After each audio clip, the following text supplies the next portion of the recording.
to Marketing Without the Marketing. I'm your host, Michael Bosey. Very glad to have you with me today, and also very glad to hear from you about the email series that I just finished, Email Marketing 201, especially a nice surprise about getting comments and feedback about what, let's face it, is kind of a boring topic, list hygiene and maintenance.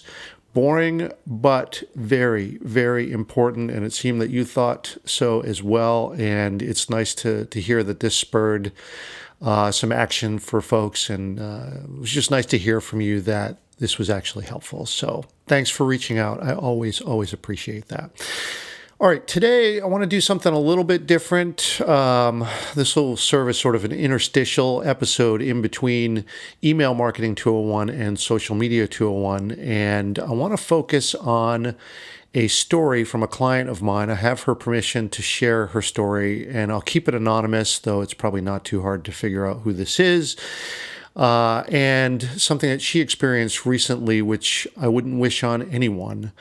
Horror story involving Facebook, and just, to cut right to the lesson, this will tell you, look, you can't just have all your eggs in the Facebook basket or any social media platform for that matter. You have to have an email list, and here's why. The story begins a couple months ago when this client of mine had her Facebook account hacked. She had an artist page, because like I said, she's a jazz singer, and had about 2,600 followers. And look, Facebook is not very good for much, but for musicians, it's actually very useful for at least just the events feature, right? When you have a gig, you post on it. That's where everybody expects to see it. And that feature is actually pretty useful to musicians. So as much as I'm down on Facebook, pretty useful in that regard.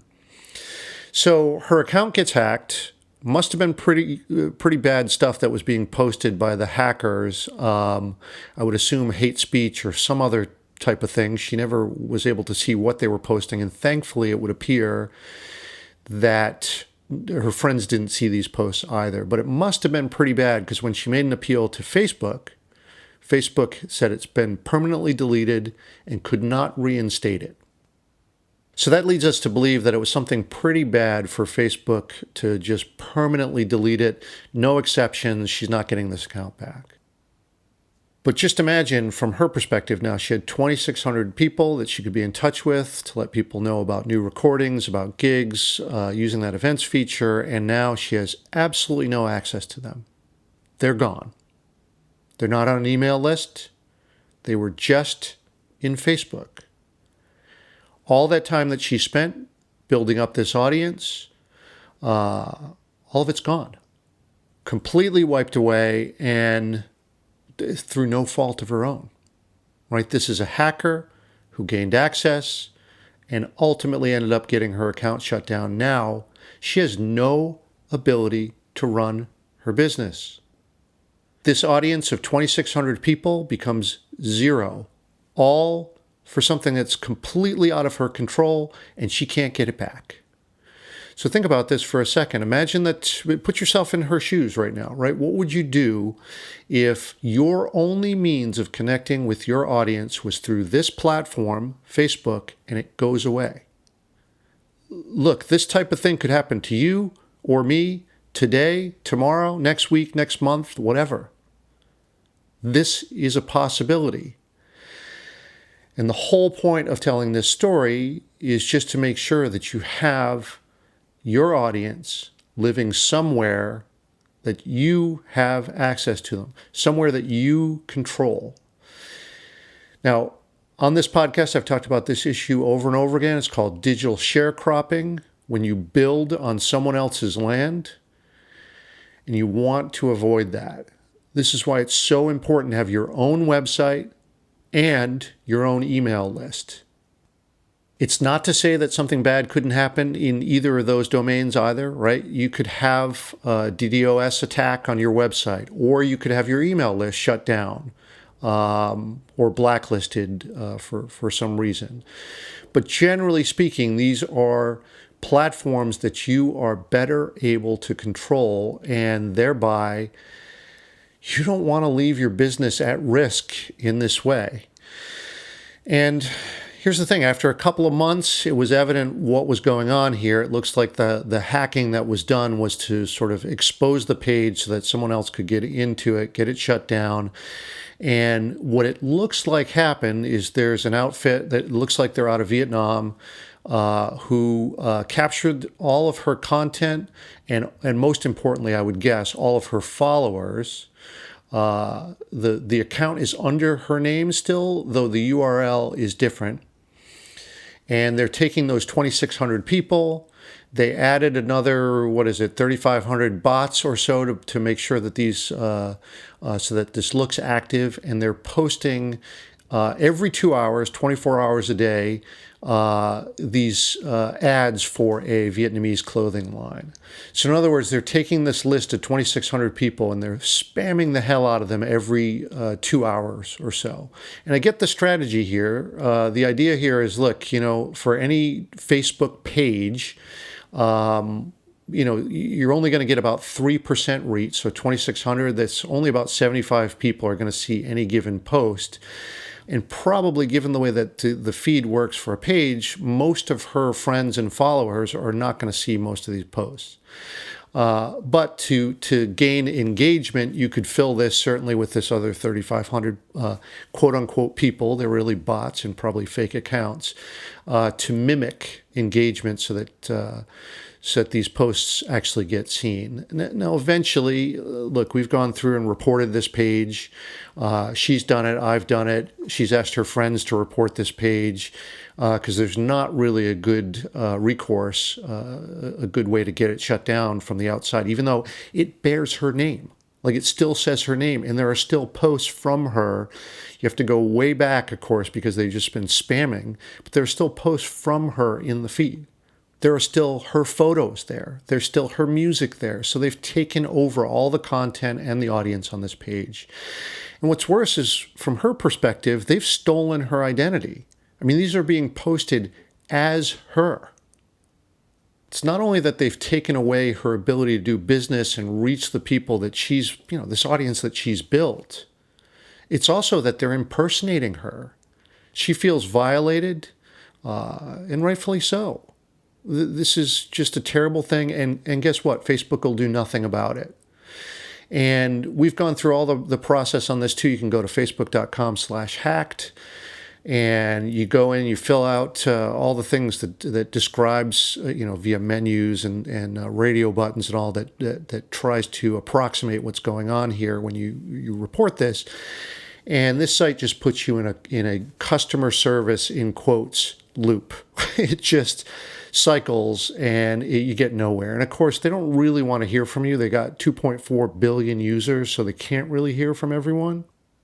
And I imagine that this type of nefarious activity happens all the time. So it's just too much for them to review.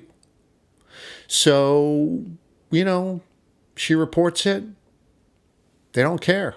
She's been a victim of impersonation of her identity.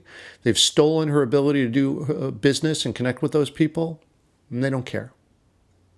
And this is just one reason in a long list of why Facebook is just an awful company and why I've completely dialed back on the way that I use it and how I depend on it. Because I just feel like, you get this type of thing that happened to this client of mine, to all the other things that you read about in the news. There's no reason to recount all of this, but I just feel really bad for her that this happened to her. And, what's our recourse right now? When we sat down together to go over this, we're like, well, look, let's try to remedy it with Facebook, because that'd be the optimal result, is just to reinstate it. That's not going to happen, it would appear. So the next thing is to just look at it as an opportunity to rebuild. So she initiated a new Facebook profile. Her strategy now is going to be to use a profile and no longer a page, because after all, as a singer, her brand is her. So that's good. But she's got to build all this up from scratch. And now, of course, we're also going to make sure that she builds up an email list to go along with it so that she has control over this. It's really that simple. It's unfortunate that this happened. She learned a very hard lesson, but like I said, I had her permission to share this with you because if this is a lesson that you and I can learn as well, so that we prepare ourselves for something like this that just as easily could have happened to you or me. So, if you are completely dependent on a Facebook page to connect with your audience and run your business, it's time to get a plan B in place because that could become your plan A.